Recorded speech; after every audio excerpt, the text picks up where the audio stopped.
Hello and welcome to Tank Talks Asia. I'm Manisha Tank here at the AsiaWorks headquarters in Singapore. Now, as you know, one of the things we love to do on this show is to try to make sense of what's happening in the region by talking to the people who really get it. And our next guest definitely fits that bill. Let me introduce you to Piyush Gupta, the newly appointed chairman of Temasek India. This visionary banker is, of course, also the man who helped steer DBS into the digital age during his 15-year tenure at the top. We'll be talking to him about what he's been up to since leaving, how he's approaching his exciting new roles, and we'll also get his take on the big issues in the region that deserve more attention. Piyush, it's so lovely to see you. How have you been? I've been great. Thank you so much for having me here. The last time I saw you, you were talking about retirement. You have definitely not retired from anything. It's true. I don't think I've handled this retirement gig as well as I thought I would. So I wound up with a few more responsibilities than I had anticipated.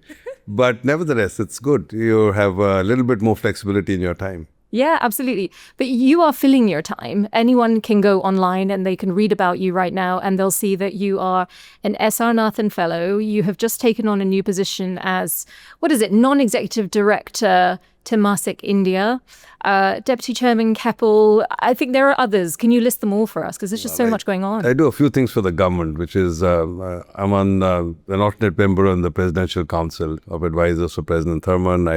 I chair SMU, the university, the National Research Foundation Board. A few things. The more commercial ones are, you said, Keppel, Mandai. I love Mandai and I'm spending a lot of time with the Mandai gig. And then, I have a couple of more nature-related things which I always wanted to do. So I'm chairman of the advisory board of BirdLife International, which is headquartered out of Cambridge. I'm also in the global steering committee of something called Campaign for Nature. So yeah, a little bit of this and that, I guess. So you actually found time to come and sit across from me at the desk. We're so grateful that you're here. Talk about Asia with Asia Works. I love it. Okay, well, that's exactly what we're going to do. What I do extrapolate, though, from what you were telling me is a reminder that you sort of have these goals of things that you wanted to do after you left DBS. And you did tell me that one of them was nature. I'm really happy for you that you managed to do that one, because amidst all of this, a lot of people might not know that, you are... It's all about the bird watching. It started with bird watching, but It's evolved more broadly into nature. I did a lot of hiking and trekking in the Himalayas, as most of people from India did. And so conservation in general. So that was one of the things I wanted to spend time to in the afterlife. And the second interest I've had is education. So I wanted a platform in education. And my third desire was to keep connected to country of origin. So if I could find a platform to keep connected to India, that would be a good thing. And yes, I'm happy I've been able to check those three boxes off. So. Brilliant. Let's talk a little bit more about the Temasek India part. How did it feel when this opportunity came up and then you were sort of, okay, here is my chance to lean in and do something perhaps that maybe, did you always want to do that? Actually, interestingly, Manisha, there's obviously some degree of emotional angle. But for me, the bigger agenda has been a very pragmatic, forward-looking business opportunity agenda for all of us. And it's really born of the fact that India is going to be a significant opportunity for East Asia in the decades to come, for Singapore in particular. And we just have to learn how to lean into India. India is not easy. It's a difficult country to operate in. But it's just huge. 1.4 billion people, a $3.5 trillion economy. So we just have to figure how, to do what it takes to be able to leverage that opportunity. And so for me, as much as the emotional connect of having come from there, it was this more hard-nosed business thinking that we've got to maximize this in some way. Yeah, absolutely. There is so much global interest in India right now, whether it's amongst investors who are thinking, how do I get a piece of this? As you see India maturing in its economic journey, how do you think the country might change? Well, it's very hard to say. I can tell you the good news is that I'm more optimistic about the country today than I've been in a long time. Policies have changed. In fact, the latest legislation last week on labor is very significant. But prior to that, the GST legislation, the bankruptcy code legislation, these are all really good pieces of policy change. If you've been back in India anytime recently, the infrastructure is changed. The roads work, the airports work, the ports work. The digital infrastructure is top-notch. Everybody talks about digital payments and Aadhaar. And so the possibility is entrepreneurship. I mean, today, Indian startups is the third largest startup center in the world. And all the young kids, they're really going for it. So there's a lot of positive opportunity. The challenges of India were known. It's a messy democracy. And a lot of times there's a big gap between what is said and what actually gets done. And you can really burn your fingers. But frankly, therein lies the opportunity for somebody like me, especially for most of us from East Asia. Ethnically, most of us from here understand China. Ancestors came from there, etc. Most business in East Asia don't have the same connection into India. So to be a pathfinder, navigator, help people, chart their course in India is something people like me can do. I love that. Let's just run through some things that are happening in the region at the moment. Obviously, something that's been really big in the news has been the floods. You have traveled around this region so extensively. Do you think it's time that we talk about some of these serious issues around intensifying climate change? So, Manisha, I think nature is obviously a slow fuse challenge. It's both climate and biodiversity. They're both going to be extremely important in our region. The Sunda Straits is one of the shallowest seas in the world. It's only a 12,000-year-old sea. And so rising water levels will impact our part of the world very materially. And with the change in the climate system, climate patterns, whether it's heat on the one side or episodic, flood, storms, etc., it will be a big issue. And so obviously we need to get our minds around that. But I'm also pragmatic. The reality is that for large parts of Southeast Asia, economic development continues to be a more pressing and more urgent challenge. So if you ask me in the next 5 or 10 years, what will be the big issue in Asia? It's not climate, it is jobs. If you look at what's happened in the last 6 months or the last year in Nepal, in Bangladesh, in Indonesia, in Madagascar, everywhere in the region is Gen Z getting on the streets because there are no jobs. Yeah. And if you think about AI and the possibility of more job displacement because of AI, this is going to become an even more challenging and even more serious issue.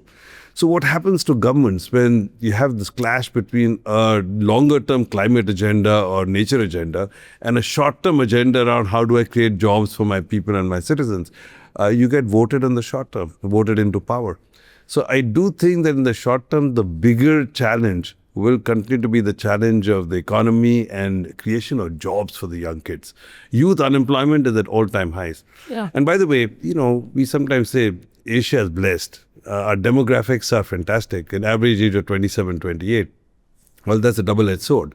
Because what that also means is that we've got to find jobs for millions of people every year. In India, every year, you need 14 to 18 million jobs for the size of the population. And you're creating 1, 2, 3, 4 million jobs. And so that's going to be a powder keg, if you ask me. I mean, what are 3 things that you might say to a Gen Zer who's looking down the barrel of the future and saying, well, AI is taking all the jobs. I'm worried about climate change. And by the way, I don't think my government is doing enough for me. Well, I'd say, let me give you 2 things. I have to think of the third. Okay. But the first thing I tell a lot of the young kids, especially when we're in my SMU role, kids want to know what should we study, where is the future. I'm convinced that you have to be very eclectic in your knowledge. You got to focus on skills and you got to focus on horizontal learning. Increasingly, the computer will know more than you in any specific domain. You press a button and ChatGPT will give you 4 pages of a treatise on anything. But the capacity to establish context, this capacity to be able to connect the dots, to be able to get the human interface or the thinking around it, that's what will make the difference. And so, one, I tell all the young people, be eclectic. Go back to the principles of education, whether it was Plato or the liberal arts education in the UK, right? Be broad in your approach, that'll help. The second thing I tell all the young kids is the future of jobs as we know it is going to go. Wait, what do you mean by that? What I mean by that is you think about jobs in large corporations and companies. This was not like a 5,000, 1,000 or even 500-year-old phenomena. large companies and corporations as we know them are, other than the East India Company, it's the last couple of 100 years. In fact, it's a paralleled Henry Ford's assembly line. You started seeing Max Weber's hierarchical organization with pyramidal structures and areas of competence, right? But if you look at the world prior to the assembly line and Max Weber, it was small guilds, self-entrepreneurs who worked together and created the goods and activities. Why did it change? Because to get global scale, you needed to get the efficiency of this kind of organization. Guess what? Today, you can get global scale without the challenges that this kind of organization creates, right? It's well known, large organizations produce their own friction. You have silos, you have workflows horizontally, companies are organized vertically. Yeah. So in today's day and age, with AI in particular, and with the agentic, I'm talking to startups today with half a dozen people already creating $100 million in revenues. Yeah. So you can be globally relevant with a handful of people in today's world. And so my second message to this think entrepreneurship, think risk-taking capacity, because the future is going to belong to people who can actually create ideas and scale those ideas. But Piyush, that doesn't come naturally to all young people or to all people. And it's a really difficult thing to teach. It's a very difficult thing to encourage. I come across a lot of young people who don't have confidence because this is an overwhelming and challenging world. And also a lot of young people who, they might not be in the elite sphere. They might not have gone to the best colleges or something like that. But that doesn't mean that they're not capable of something. They just haven't discovered what it is yet. What do you say to them? Well, that's my point. That you got to first figure what are you good at and what do you like doing. Okay. Again, and since we talked about India, actually China as well. But in India today, most of these startups and entrepreneurs are coming from tier 3, tier 4 and tier 5 cities. Cities which people like you and I would not even have heard of or dreamt of 20 years ago. All our kind of elite all came from Delhi and Bombay. Today, every small city is throwing out these really smart kids who don't speak great English, but they know what they want. They can create an idea and they can put it to work. And you're seeing that across all of Asia. The young kids have a lot more confidence and a lot more capacity to be able to put ideas to work in a very different way. And so my message to young people is this, try and consider what it takes to be entrepreneurs and risk takers. A broader question, how do you create a sense of optimism among young people? And I just reflect that, it's very easy to get pessimistic. But the truth is that geopolitics is a challenge. But this is not the worst we've seen. We saw the Cold War, we saw the Second World War, and it just, in the world of social media and echo chambers, it looks like, oh my God, what's happening? But, it's been much worse than this perspective in the past. Get some perspective. Yeah. If you look at mankind, we have made tremendous progress. Lifespans have gone up from 30, 40 years to 70, 80 years. Health spans have improved dramatically. The number of people below poverty line has crashed. All of these are good things. So I have a lot of faith in the ingenuity and capacity of humanity to continue to seek and strive and do better. On that note of doing better, let's talk about China, Japan, Taiwan, the United States, and what is playing out in the theater of East Asia, the South China Sea. Any reflections? Well, let me start with the risk, obviously. Asia has prospered tremendously in 50 years of geopolitical stability. Pax Americana, you can call it, but nevertheless, we haven't had a war since the mid-70s, and that's been extremely helpful to the region. And so, anything that creates strife or tension or breakdown or, God forbid, a hot war would be quite damaging to all of Asia. On the other hand, and that's the optimistic thing, I think it's very hard to get to that kind of situation. One, I think the world is a lot more integrated today than people would like to believe. Especially, forget global supply chains, and we can talk about that, but communication. Everybody is looking at the same communication feed. Everybody knows what's happening in real time. Mobility, labor flows, tourism. There is just a lot more global connectivity than has ever been. And if you go back to supply chains, people talk about, can we isolate China? Well, China is the largest trading partner to over 100 countries in the world. Yeah. How do you isolate something like that from the global economic system? It's very hard to do. So my base case is that while there will be friction and there will be certain areas, maybe high tech, semiconductors, where there'll be tariff and non-tariff barriers and so on. By and large, people will continue to work in a world where there is alignment and alignment of interest. And so, yeah, it's easy to, again, start getting very pessimistic about where we are. I like to see the glass as half full. I like that. We did have a guest on the show, Sam Olsen, who is a sort of an expert on observing China's relations with the rest of the world. And Sam put it as countries being red or blue. And he sort of said, you've got to take a shade of purple. And that at some point, Southeast Asian nations in particular will have to choose a side. So I'm assuming that you think that's the case? You don't think that's the case? Which one? I don't think that's the case at all. Yeah. And that's exactly the point I'm making. So, Jai Shankar, the Indian External Affairs Minister, was asked this question about a year or two ago in Bratislava, if I remember, saying you have to take a side. And he said, Pitli, I'm 1.4 billion people, I make my own side. Now, I think that's true for all of Southeast Asia. We are over 1 billion people and we will do what is pragmatic and what is relevant to us. I do think the world will get to a 19th century kind of world. A little bit mercantilistic, a little bit people looking after their own interests on issues. So you'll, side with the Chinese on some issue and with the Americans on some issue and with neither of them on a third issue. And the 19th century Europe saw that. UK would be with France on something and Germany on something and Prussia on something. And in fact, you'd have frequent hot wars as well. But it didn't bring the world to an end. Right? Yes. On that note, which is a nice positive note, let's talk about your positive 15 years. Was it 15 years at DBS?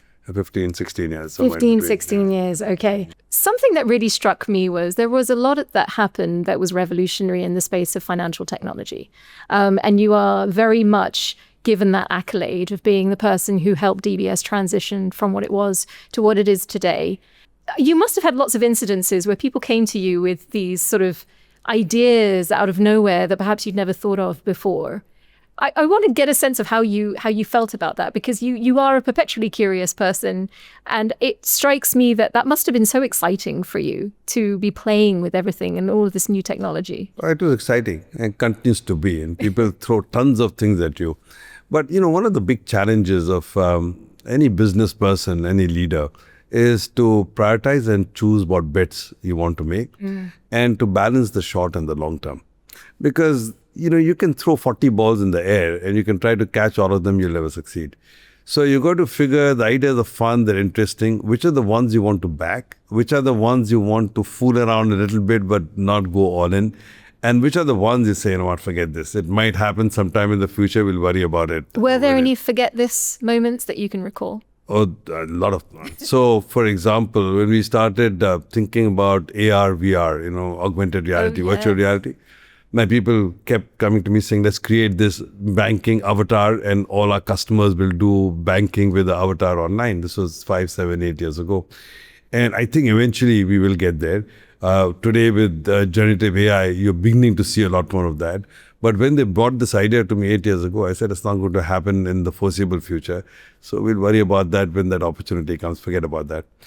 The one where we said, okay, let's fool around because this has got some legs, was crypto and tokenization. So in 2020, we set up the first regulated crypto exchange in a small way. Not because I thought it's going to be a game changer overnight, but I figured this is something which will be defining and we better build the core capabilities and skills. And the area where we decided we better go all in was AI. I said AI is now on us, and if we don't master it, we're dead. So yeah, and you really did get on top of that. There were some characters at DBS who were very much a part of the story. If you could identify one or two people who you felt were pivotal along the way, who would you showcase? It's really hard to call names because, it was quite a family kind of. Yeah, we about 20 of us in the top tier team. And other than a couple who retired, we were all there for 15 years. It was almost a kitchen cabinet. So it's very hard to pick up individuals. But if I had to say who really was my partner in the early parts of transformation, it would have to be Dave Gladhill. He was my chief information officer. And he really was my sparring partner in thinking about how we could use technology differently in banking.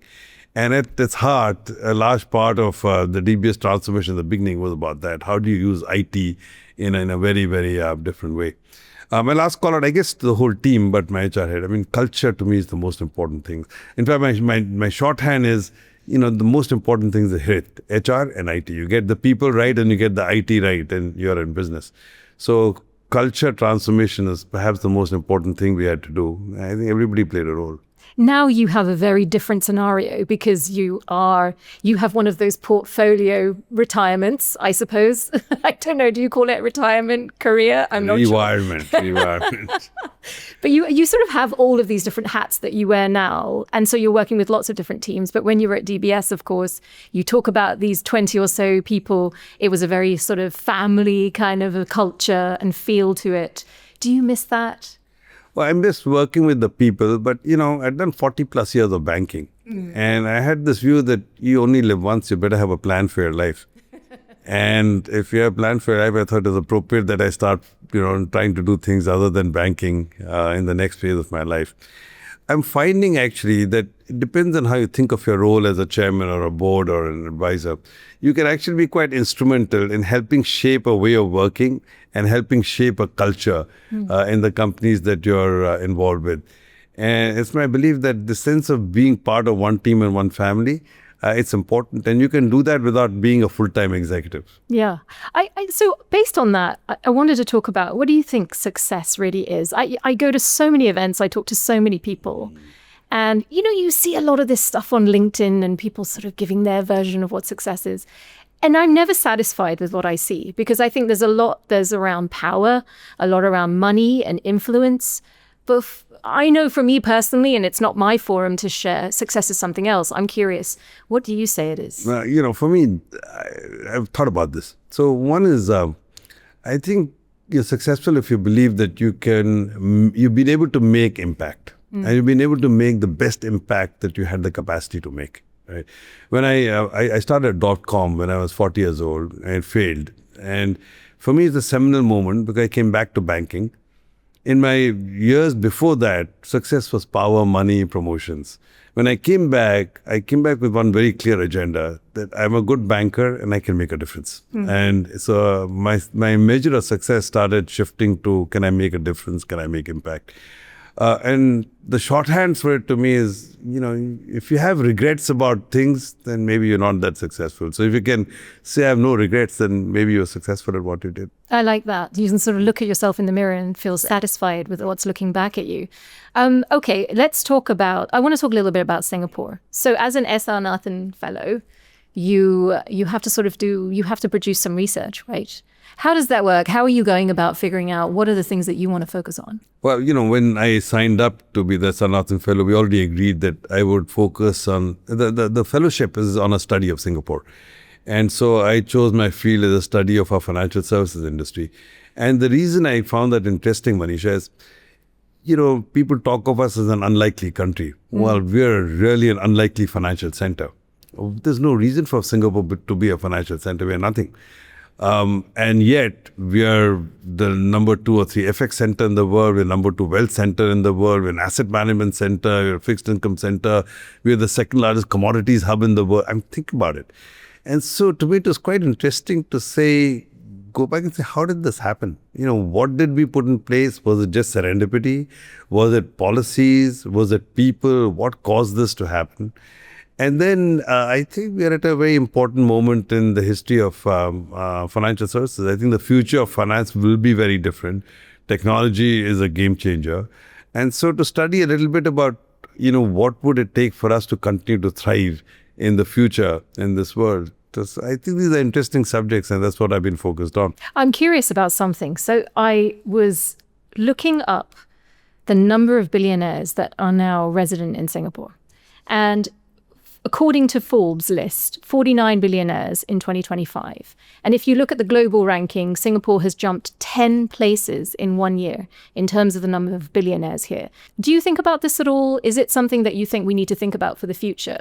Yes, of course. I mean, every country and every government is going to have to be conscious of this. I talked earlier about jobs for the youth. The first cousin of that is Gini coefficient. If you have extraordinarily high income inequality, that creates its own sets of challenges. And we're all human beings. We're all looking at the Joneses and say, oh my God, why are these rich people over here? So that's a natural source of tension. But I think at the same time, you have to understand that for a country like Singapore, the creation or the residency of wealth over here is a fantastic industry. Now, look, Piyush, when you sat down, I didn't do one thing, which was to check your ID. Oh, I assure you, this is the real me. No, look, that was such an incredible story that hit the press here in Singapore. It was quite funny. What did you think when you saw this? You know, Manisha, actually, I was in London and it showed up on my feed, this, young girl who ostensibly met me in Bali, and she'd actually got this whole interview with me. And my first reaction was, wow, that's exactly what I would have said.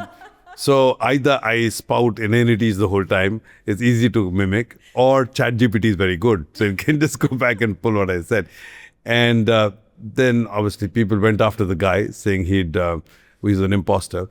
2 days later, he came on and said, look, it wasn't me. I told her I'm not Piyush. So then they went after the girl saying, why did she do this? And I was almost tempted at that stage to go back online and say, you know what, I think it's quite a smart thing to do, right? I mean, you want to get eyeballs. But the interesting thing is it became a meme. So, the real Piyush. And so I show up in Heathrow one day and some Caucasian comes and taps me on my shoulder and saying, are you the real one? And I go to Helsinki and 3 young girls come and ask me, are you the real one? Can we get a selfie? So some of my colleagues wanted to give me a t-shirt which said, I'm the real one. That's brilliant. I love it. Well, I hope that you will come back at some point to Tank Talks Asia in your T-shirt. All right. I look forward to it at some stage.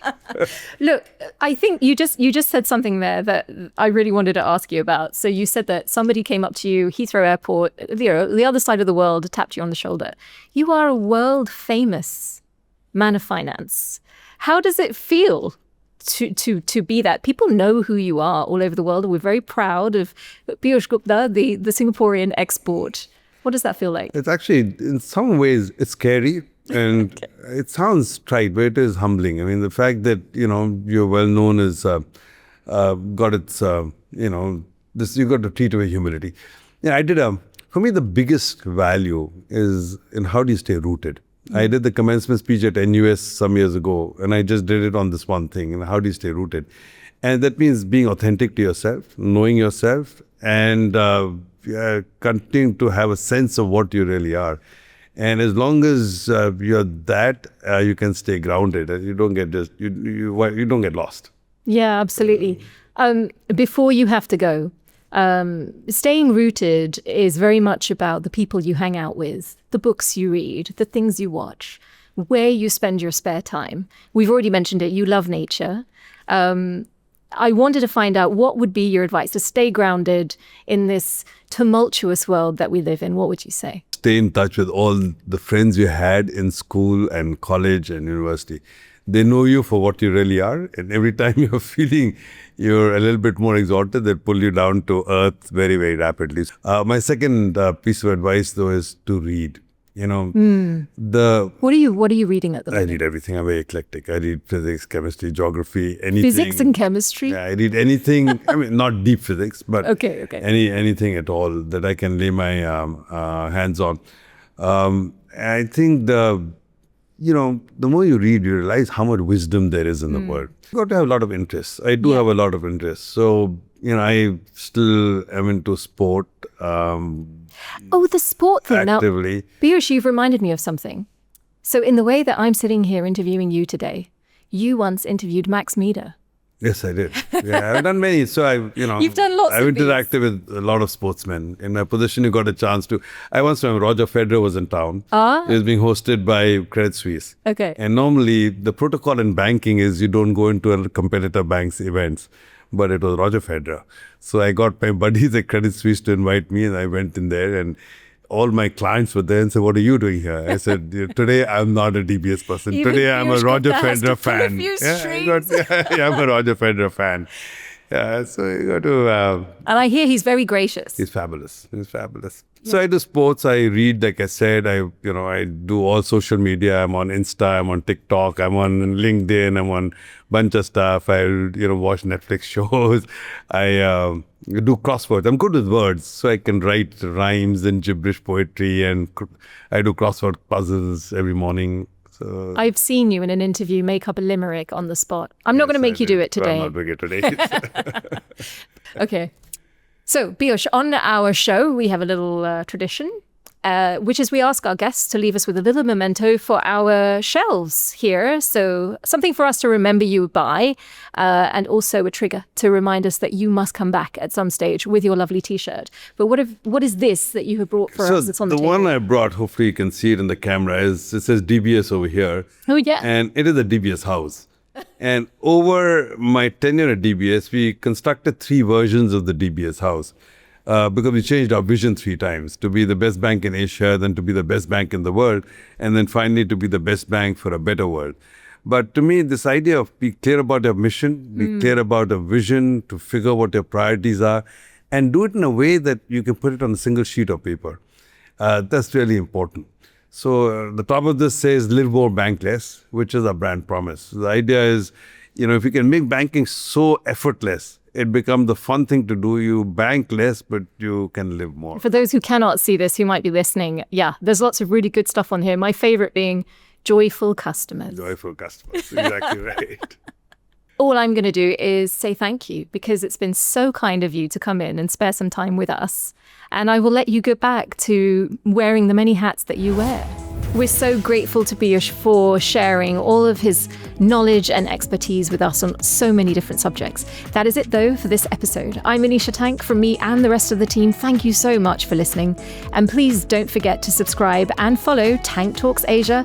That way you'll be supporting our mission to bring you the story of what's happening here in Asia to the rest of the world. And you'll never miss an episode. Tank Talks Asia is an AsiaWorks production.